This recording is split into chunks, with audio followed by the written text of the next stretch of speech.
Good evening, brothers, sisters, and siblings, and welcome back to a Vibe Too Many podcast. Now on Spotify. If you're listening there, how you doing? How is the other app? I hope it doesn't fuck up or something. I, of course, am your host, KJ Collelo, joined as always. My name is Ashton Byrne. Yeah, that was my cheap way of saying, in case you missed our YouTube short on it, we are on Spotify now. You don't have to just stick with YouTube. Options. And it's video enabled. You can look at us on Spotify. If you so chose, you can watch us on Spotify and YouTube at the same time. I learned something yesterday, Ashton. What'd you learn?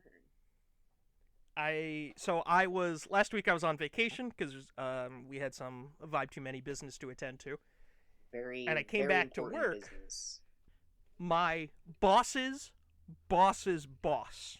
He was like, hey, how you doing? How was your time off? I was like, yeah, it was good. Just got some housework done and all that. And he's like, hey, I got a question. Do you have a podcast? Oh, so the store manager watches us? I was like, yeah, I do. And he was like, oh, no kidding. What are you talking about? And so I very skillfully did not mention the name of the podcast. But I told him, yeah, it's about movies and stuff like that. The manager of my store now knows I have a podcast. So I just wanted to say, hi, Jared. If you're watching, please don't fire me for all the things I've said here. Ashton, we had a pledge last week. We did. Would you say we accomplished it? Did we work on a film set? We did. We did! We had our first day of principal photography. Here's a picture of Ashton, myself, and Robin, proving Robin is not dead. Wow, it just got really dark in my room. He got taken out of the cube. They let Robin out of the cube for a day. They were set free. They were directing it, so I don't know why I'm shouting you out, motherfucker. Congrats, Robin, for directing the movie. How about we get into today's episode? Yeah. Today, we're doing a couple movies. I'm going to reveal the connection of it later when we get to the second movie. Yeah. It's a mystery, you can say. Like, Who Framed Roger Rabbit? Which is our first movie today. That's such a mystery. I'm so excited. The first note I wrote on it is, this is the coolest movie of all time. It is. It is. This movie fucks. It just kicks so much ass. It is such a good noir film, and it is such a good, wacky Looney Tunes cartoon.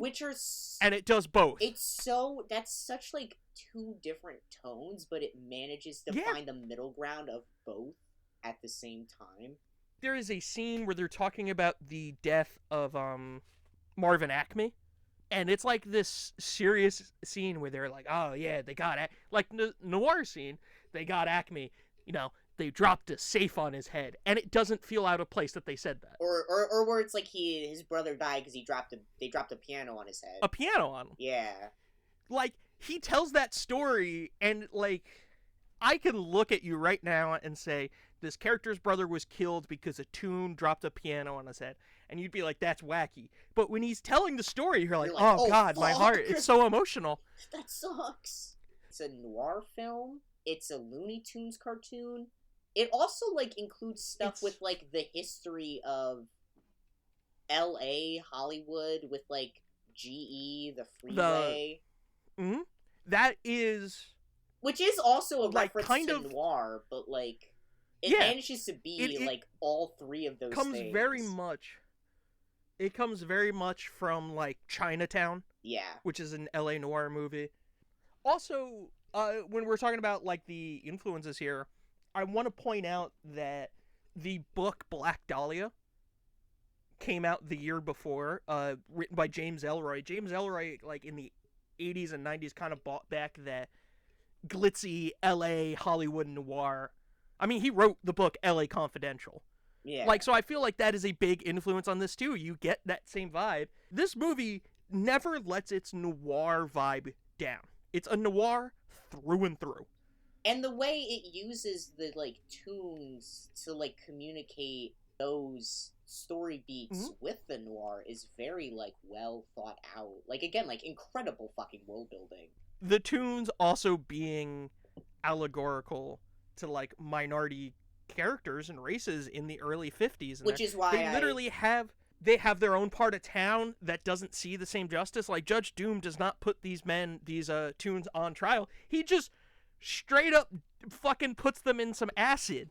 He puts them in the back. He kidnaps them in the back of trucks. Like, we find the taxi in the back of, like, an unmarked police vehicle. Also, there is the Toon Club, where Toons are not allowed to be patrons, but they are the servers and the entertainment. Yes. Also, when Jessica Rabbit mentions the blackmail plot with Acme, he mentioned that Maroon basically said you have to take these, you have to pose for these pictures with Acme, or else we will make sure that Roger doesn't star in anything like it ever again in Hollywood. Where it's like these Toons do not have the same opportunities to be in productions the way that humans are. And so the movie goes through like all of these, and also that man is a silly rabbit. And you never get less of one in service of, they work together so well.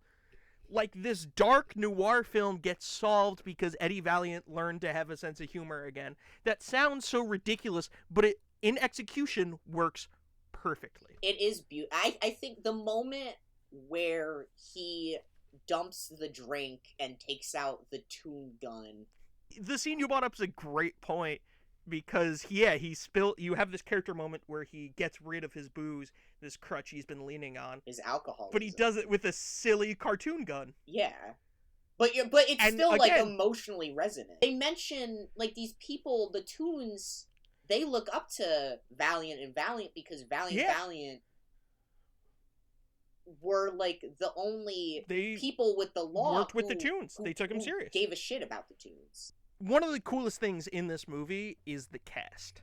Because everyone in here, I was reading some stuff about it, and, there were other names brought up for all the characters. And I'm like, man, if you cast anyone else but the people who are in this movie, this is a worse movie. Heavy fucking hitters considered for Eddie Valiant. But I cannot imagine. Yeah, it was like Harrison Ford. But no, Bob Hoskins, who plays Eddie Valiant, he looks like he's ripped out of a noir film. He is. He's the short, stubby, fat, but you can definitely throw a punch kind of guy. I mean, when you look at, like, R.K. Maroon and Marvin Acme, they look like they're in a fucking noir film. They do. This cast would not be cast today because we give too much of a fuck about Instagram. Who Bob Hoskins would not know what Instagram is. How many fucking followers an actor has on Instagram? But that's where I'm like, a lot of these people, and Bob that Hoskins' exasperates body type. Bob Hoskins' body type, and I'm not body shaming Bob Hoskins, his body type would not be cast in a movie nowadays. No. He's like just a Eddie little Valiant bit. Would be some tall, square jaw guy. Even then, like Chris Evans. Even then, that's like a slightly heavier Chris Evans is like the fattest people can get in a Hollywood blockbuster before people start getting scared. You mentioned Christopher Lloyd. This is his best performance in a fucking movie, man. Yes. Hands down. Because he's a fucking cartoon come to life in it, which is what the character is. When you go back and watch it, after like watching it a couple times as a kid, you see moments where it's like, the way he acts is like he doesn't really understand. Like, there's an uncanniness to everything he does because he, like, literally, he's a cartoon. He doesn't know he doesn't approach it from a real human experience. It's such a good plot twist that he turns out to be a Toon, because this is the mark of a good plot twist. If someone sees the plot, like when they're first watching the movie, and you reveal the plot twist, someone has to think, I knew it. But they couldn't fully just be like, oh, obviously. You can't bury it so much that you can't get it, but you can't make it so obvious that you see it the first time. And they do it perfectly with Judge Doom in this. When the vat of dip spills over in the bar and Roger escapes after I have alcohol, a whole thing on that. He steps back. Steps back. Why the fuck does he step back?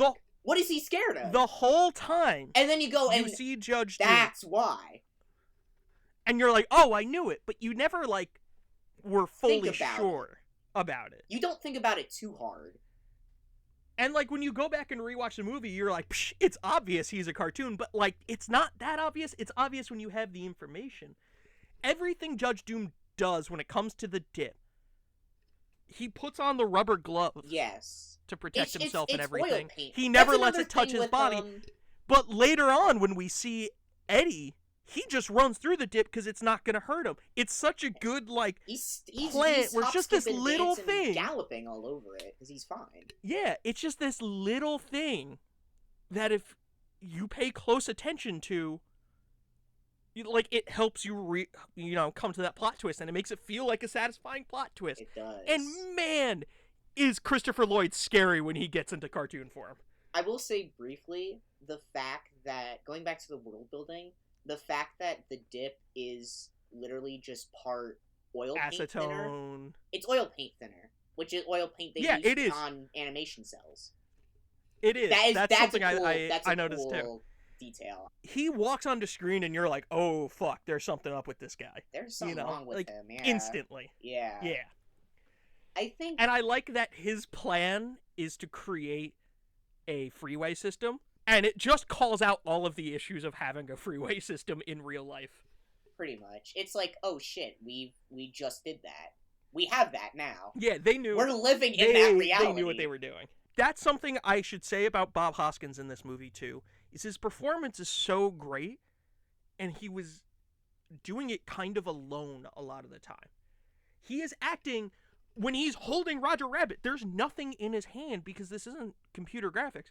They were going to draw it in later. And a huge credit to the animators that were able to knock that shit out of the park, too. The scene where the weasels break into his office and he's holding... He's alone. He's holding Roger the water. Underneath the water. The guns they're holding, before, like, obviously when they were shooting it, they're just floating, like, they're on strings in the air. He's performing to He's doing that scene alone. Like, there's nothing there. And he's giving it his all. And I think there's one thing that really helped. Two things. One was just the idea that Robert Zemeckis and producer Steven Spielberg and everyone had. They had a vision, they knew how to execute it. So I think that helped. The other thing that helped was the voice of Roger Rabbit. A man named Charles Fleischer. I'm going to tell you a Charles Fleischer story. I think Bob Hoskins was helped because Charles Fleischer would be there on set, standing next to the camera delivering his lines in a Roger Rabbit voice. The man was dressed as Roger Rabbit for the entire time. You do not see him. He did not have to do that, but he did it. But he was next to the camera, and when Bob Hoskins is delivering his lines to Roger Rabbit would be behind the fucking camera delivering his lines back. I think that helped out a lot. Yes. Oh, for sure. It's also, like, absolutely mental choice to do that I think worked out perfectly. I feel like it kind of eases some of the, like, this is silly, when it's like somebody shows up in a Roger Rabbit suit. There's nothing. You've already jumped the shark. Like, you might as well just do whatever. I don't think it lessens the silly. I think what it does is you kind of look at them and you're like, okay, we're in this together. Exactly, yeah. Like, we know what's happening. We're all here. Like, let's do it now. Yeah. This could have been a straight-to-video, like, silly idea. It could have been, like, Looney Tunes back in action. But it's not even a bad movie, but it's just not, like, something you look at and you're like, holy shit, this is amazing. This movie is just done so well. It is a testament to Robert Zemeckis as a director that not only him, Steven Spielberg, everybody, the actors, the animators, everybody involved with this project understood the vision. Another big thing that I think goes well for this movie is it is such a genuinely good mystery. It's not just like a slapdick, oh, who murdered this guy? No, there are twists and turns and there are red herrings.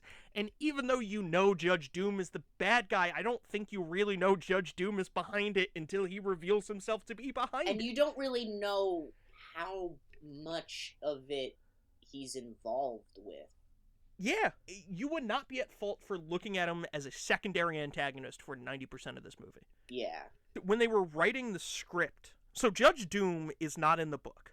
when they were writing the script, they had a couple different suspects that they were floating around. One of them was Jessica Rabbit. But I think they nailed it in that Jessica Rabbit, like, she has a plot twist herself, and she's actually just a loving wife.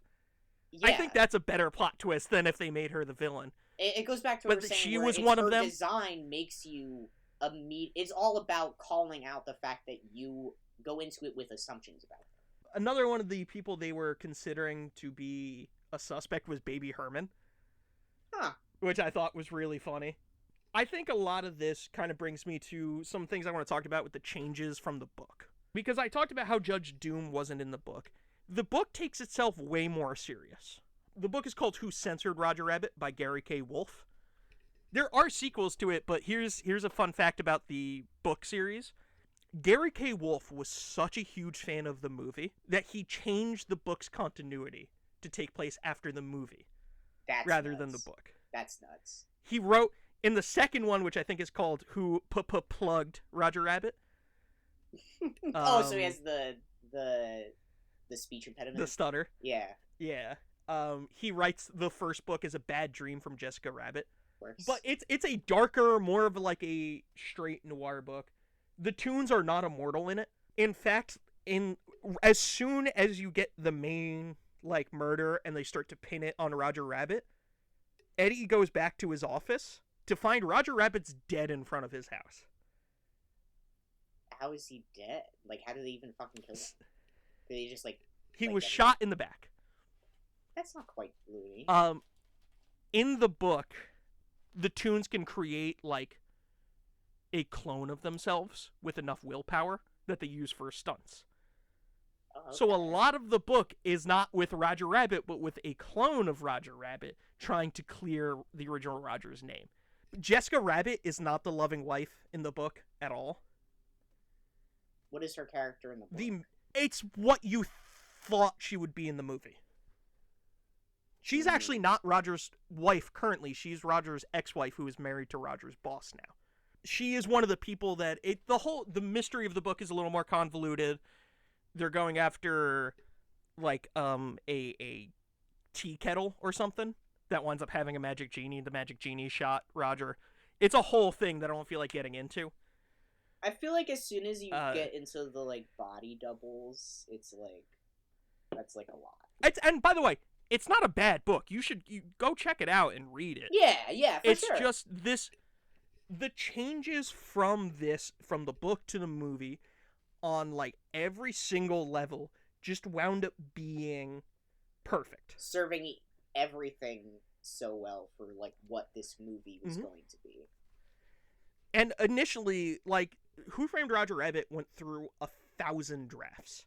But when Zemeckis came in, they just kind of had this vision. And again, it is executed so perfectly that if they changed anything, the movie would be worse. Yes, everything is so very carefully thought out to perfectly complement each other. The fact that I can get the same enjoyment at 26 years old from this movie that I got when I was 6 years old first watching it is insane. It might be the reason I grew up to love noir films in real life. It is a very good, like, introduction to noir. I know a great noir film everyone should watch that, like, had some influence from this movie. Which one? Give me 1 second.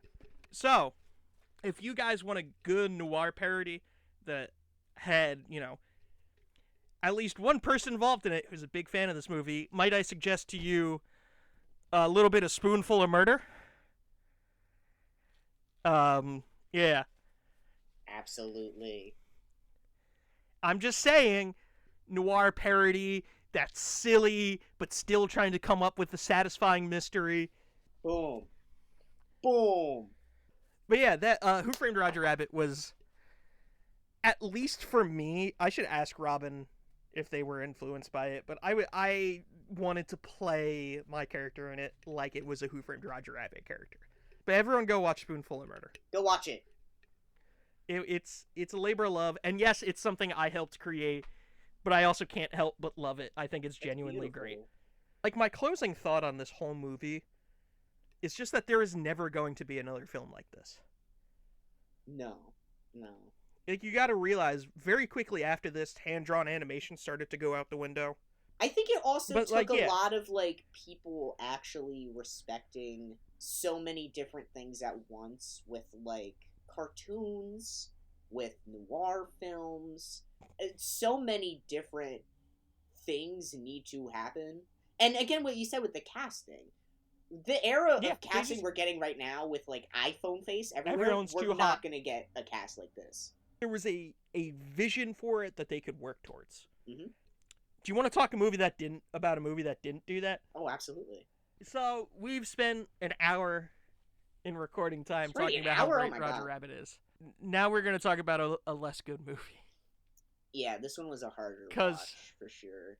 A couple of years after they do Who Framed Roger Rabbit, which is this love letter that is such a difficult film to make but executed so perfectly, they did the fucking Super Mario Bros. Movie.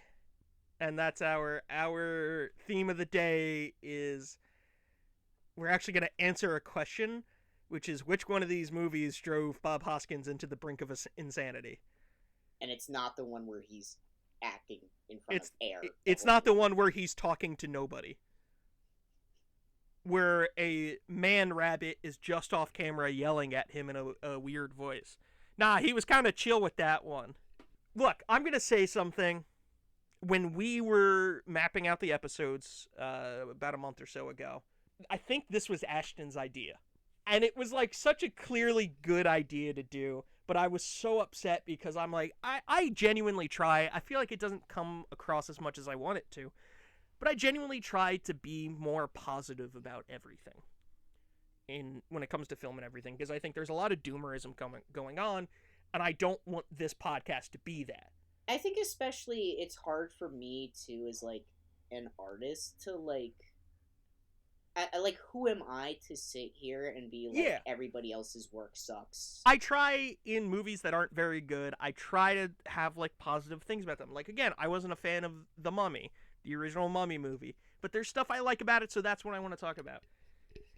And so when we brought up the idea to do this, I was so dismayed. Because I'm like, this movie fucking... I hadn't seen it in like a dozen years. But I'm like, this movie fucking sucks. I will say, I didn't hate this movie as much as I thought I would. It's just still not good. It's still bad. Yeah, it's definitely slow. You can feel that hour and a half runtime. It's more boring than you would think. Yeah, it's not even like funny bad. It's just boring. I think there is a perfect scenario to watch this movie on. And that's when you're either a toddler. I think the other scenario to watch this movie on is 420. I was going to say this could be a great drinking game. Like, I think this movie is ideal to watch with a group of your pals, and you're all just stoned out of your mind. So, like, you know, everyone has that one friend when they get stoned, they think they're, like, a smart guy. And they'll be like, you'll be like, yo, what the hell what is King Koopa's plan? And that friend will be like, yo, yeah, you just got to get like into it. And it's like, no, his plan just doesn't actually make sense. I'm him. Yeah. Imagine those guys that like post Ryan Gosling, they're like, I'm literally him, but it's Dennis Hopper as King fucking Koopa. Yeah. Before we say anything more negative about this film, I'm going to talk about the things I liked. Bob Hoskins and John Leguizamo. That's kind of the end of my list. Their performances are really good. They have like this clear chemistry there. You never really ask why the brothers are fucking a generation apart. While I was watching this movie, like, some bullshit would be going on, and I'm like, oh my god, this is so stupid. It's more dull than you think it would be. Why the hell am I watching this? Fucked. And then Bob Hoskins would come on screen, I'm like, oh, everything's better now. I will say, there's certain lines... They both have some really good line deliveries. The line specifically where, like, Daisy... He takes Daisy out, and Daisy's explaining what she does, and he just kind of looks at her like... He's not only learning what she does, he learns what a dinosaur is for the first time. Like, he's very, like, dumb. At first I was like, I don't know if I like how stupid he is, but I think it grew on me. Because you know what? He's kind in his dumbness. He's so stupid, he's always sincere and kind. The fact this movie has any likability at all is because of them. Yeah. If you cast two different people, It would not. I don't like this movie at all. Because every time they're not on screen, I'm like, I don't care. There's so many things I want to talk about in this movie that I can't fucking fit in this podcast. I love Dennis Hopper, but he's just doing a Mike Myers character in this movie. He is, like, kind of like Dr. Evil. He's so... Down to the way he's, like, walking like this all the time. And he's vocally sounds like fucking Dr. Evil. Yeah. He's just doing a Mike Myers character. Before we start talking about the things we don't like in this movie, there is an interesting anecdote on this. John Leguizamo and Bob Hoskins had such a difficult time filming this. Yes. That they were constantly hammered.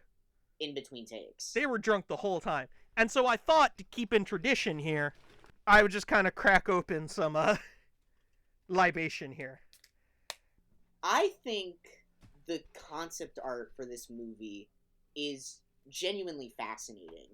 You get some good sets. I don't like the costume design as much. Costumes suck in this.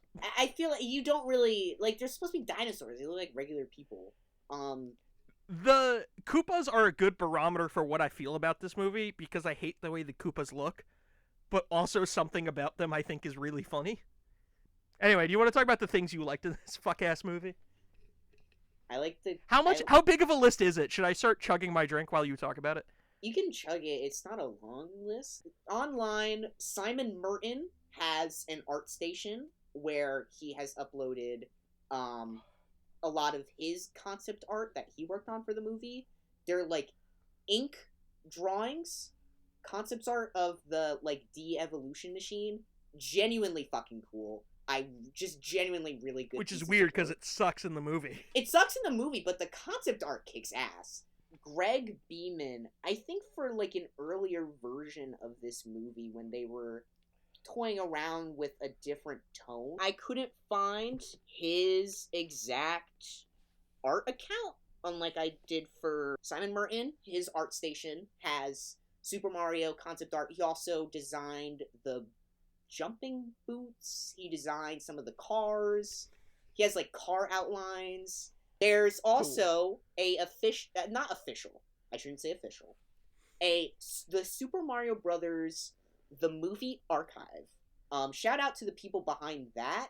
They have everything from the scripts, storyboards to pictures of the sets. This is supposed to be a society of dinosaurs in like a dimension that has since gone. Like everything else outside is desert. They probably live underground. You have to, with it everything. It is a different form of evolution. Yes, it is. But they don't. If you think about it, they don't play into it visually. This is a great segue to talk about the directors of this film, Annabelle Jankel and Rocky Morton. Man, did they shit the fucking bed. They dropped the ball. The ball is dropped. They dropped every ball in existence. Nobody had a good time on this movie. Let me read you some quotes. This is Bob Hoskins talking about doing this movie. Reminder, we just talked about a movie where Bob Hoskins was talking into the darkness. These words came out of his mouth. It was a fucking nightmare. The whole experience was a nightmare. It was a husband and wife team directing whose arrogance had been mistaken for talent. After so many weeks, their own agent told them to get off the set. Fucking nightmare. Fucking idiots. Jesus. That is vitriol. He even has, I saw a quote from like an interview with him where he was talking about, was an older guy at this point. He didn't know about the Super Mario Brothers video game. And it was his kids that told him, like, this is Super Mario Brothers. But Bob Hoskins goes like, and I saw Mario, and he was this little character bouncing on screen, just doop, doop, doop. And all I thought was, I was fucking King Lear. I found a Variety article where they interviewed the directors, and the directors said around the lines of, I don't think this is the movie that made Bob Hoskins go insane. Of course you'd say that. Of course you'd say that. You drove him crazy. Dennis Hopper, who, has been around the block, also told the story. He said, my 6-year-old son at the time, he said, Dad, I think you're probably a pretty good actor, but why did you play that terrible guy King Koopa in Super Mario Bros? And I said, well, Henry, I did that so you could have shoes. And he said, Dad, I don't need shoes that badly. Jesus. Everything we talked about with Roger Rabbit, with how they just nailed their execution for it because they had a plan and they knew what they were working towards, this was the opposite. There was no plan. They didn't know the vibe it was going to be. I also think partially, because this was also in that Variety article I found with the directors mentioning that, they were brought onto this project. They had never played a Mario game, so they just kind of did whatever.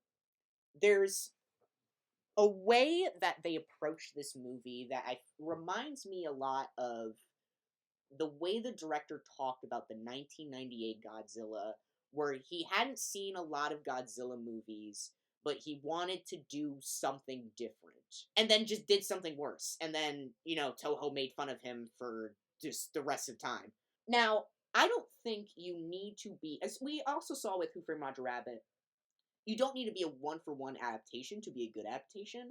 I also think, there's cases like Heath Ledger, for example. Heath Ledger is the most influential, iconic Joker performance of all time. He never read a comic book until he was signed on that project.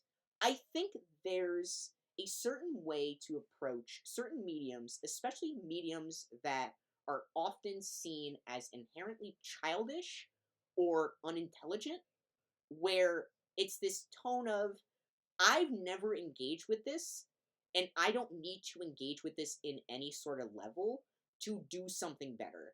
And I think not only is that a stupid way to approach something, I think it is partially reason why that Godzilla movie, it's a bad movie. And why this project, for me, doesn't work. Is you can tell they are making this, not only they don't know what the fuck they're doing, they don't know what the vision is, they don't really have any sort of, there's just this permeating feeling of, we don't really give a shit about anything this is supposed to be based on. Do you know exactly what you're saying, what that boils down to? What? Respect. Yes. Talking about the quality of this movie, I have some personal texts that Ashton had sent me. Ashton texted me, out of the blue, I had a nightmare that I finally saw Dune 3 in theaters, but the scary part was finding out that it was secretly written and directed by Trey Parker and Matt Stone, and I think that must have been what 80s kids experienced in 1993 with the Super Mario Bros. Movie. And I responded with, what is the Super Mario Bros. Movie if not just Italian Dune made by people who have never met Italians? Yes. Instead of, doing Conga being like, you gotta hear about Islam, bro. Instead it's like, Goodfellas and, New York Italians. Meatballs! Gabagool! As I mentioned before, Leguizamo and Hoskins were just drunk the entire time. This led to them getting injured several times. John Leguizamo got hit by a car. I don't even know in what scene that was. Where? John Leguizamo also closed Bob Hoskins' hand in a car door and broke Bob Hoskins' fingers. Bob Hoskins said he got stabbed 4 times, and I was like, in what fucking scene? When the fuck would he have been stabbed? In what scene did this happen? I literally don't understand. Who was just stabbing Bob Hoskins? This next segment of the podcast I'm calling KJ has questions about this movie that he knows nobody can answer. I'm just going to run through some shit in this movie that I question in one way or another. I just labeled this in our outline, what the fuck is this plot even? No, that's fair. There is just a lot. It makes no sense. So Koopa... As soon as you enter this movie, there's just, like, immediately a lot There's happening. just stuff happening. Koopa wants to take over the real, like, our world. Yes. So he wants to merge the two worlds, and I guess that makes him think he'll just be able to take over the other world? Yeah, like, we have tanks. We have nukes. This is Yeah, when? like, this was in the 90s? This was 93. During the War on Terror? He's like, I have this de-evolution gun. And in my mind, I'm like, these cops have actual guns. You're going to devolve one guy and they're going to be like, oh, bang. Yeah, no, like an AK-47 would wipe them out. Which, that would have been a funnier ending to this movie if he actually makes it like, I will devolve the world. And they're like, how about ICBM? Also in this movie, Koopa has two cousins that initially are very dumb, and then he makes them super smart. When they become super smart, their dialogue was pissing me the fuck off. They also, like, are fiercely loyal for their cousin until the end where they just betray him. And there's no, like, transitional period. Like, one scene they're trying to get the meteorite for Koopa, and then the next scene they're being arrested for anti-Koopa rhetoric. One of the things I wrote is just, there's a lady there. Koopa has another sidekick who, like, is like tries to do the stuff herself. I don't know why she's there. When, like, she kind of hates Koopa, but she's working for him. I kind of prefer when Koopa was like yearning for like Peach. He like needs her carnally, because at least that's like pathetic. I don't know her entire role there, like what she's doing. Another thing I wrote: Daisy is important for some reason. He's never important, unfortunately. They're like, oh, we need her because of the meteorite stuff. And I'm like, do you really? Yeah, the lady died, but you can have a Koopa. You can have a Goomba do that, and like, that's fine, I guess. I don't know. At some point, the portal closes, too. I felt like this also could have been, like, any other princess. The final thing I have to say about the plot of this movie is that things just seem to happen. Yes. As soon as, like, the intro, it's like, long ago, there were dinosaurs in Brooklyn, and then a meteor hit, but what if they didn't die? And the last thing I wrote for this movie was, ironically, I don't think there's also ever going to be another movie like this again. No, this was such a I don't know, mess. Obviously there's the new animated Mario Brothers film. Such a mess that, like, every other production has learned the hard way from this. So, Ashton, that was us talking about movies. Yeah, we talked about movies. For sure. I forgot to write a question about this one. Usually we do a question at the end. I have a pledge for this episode, but also it's just going to be today. My pledge for this, ready? Right now, live, I am going to do one Mario Kart race. Live? Yeah, right now. You guys are going to watch me do it. Do you want me to play it like like just this? What difficulty should I do here? The hardest. Actually, let me do my normal. Go to 150. Pick my dry bones. Oh, you have to be dry bones? I was saying you have to be Luigi. Should I be John Leguizamo? Yes, you have to be Luigi. Let me be John Leguizamo. I'm a Luigi main in Mario Kart. I think if people complain about Rainbow Road, they're a coward. Then do Rainbow Road. Rainbow Road. Alright. You all ready? Yeah, good night. I forgot to get the boost because I'm standing behind my fucking camera right now. I'm getting hit by shit too. You're doing great. You're in third. Fourth. Third. Done with lap 1. I'm also realizing that there is no focus right now. It is so hard to pull focus and drift. In the early days of the Vibe Too Many podcast, whenever I'd be waiting for Robin, I would just start playing this game. Because I would record on my phone so I could, like, look at my phone. Don't get first, I might kill myself on camera. No, there's another fucking blue shell? Come on. Ah! First place, baby! I'm so glad, because, like, I'm kind of 50-50 on 150cc. Anyway, Ashton, thanks for hanging out and playing some Mario I Kart don't with me, have as a well as watching a bad Mario movie. Yes, it's been a vibe. Perhaps too many. I've been KJ Collelo. I've been Ashton Byrne. Bella ciao, y'all. Bella ciao.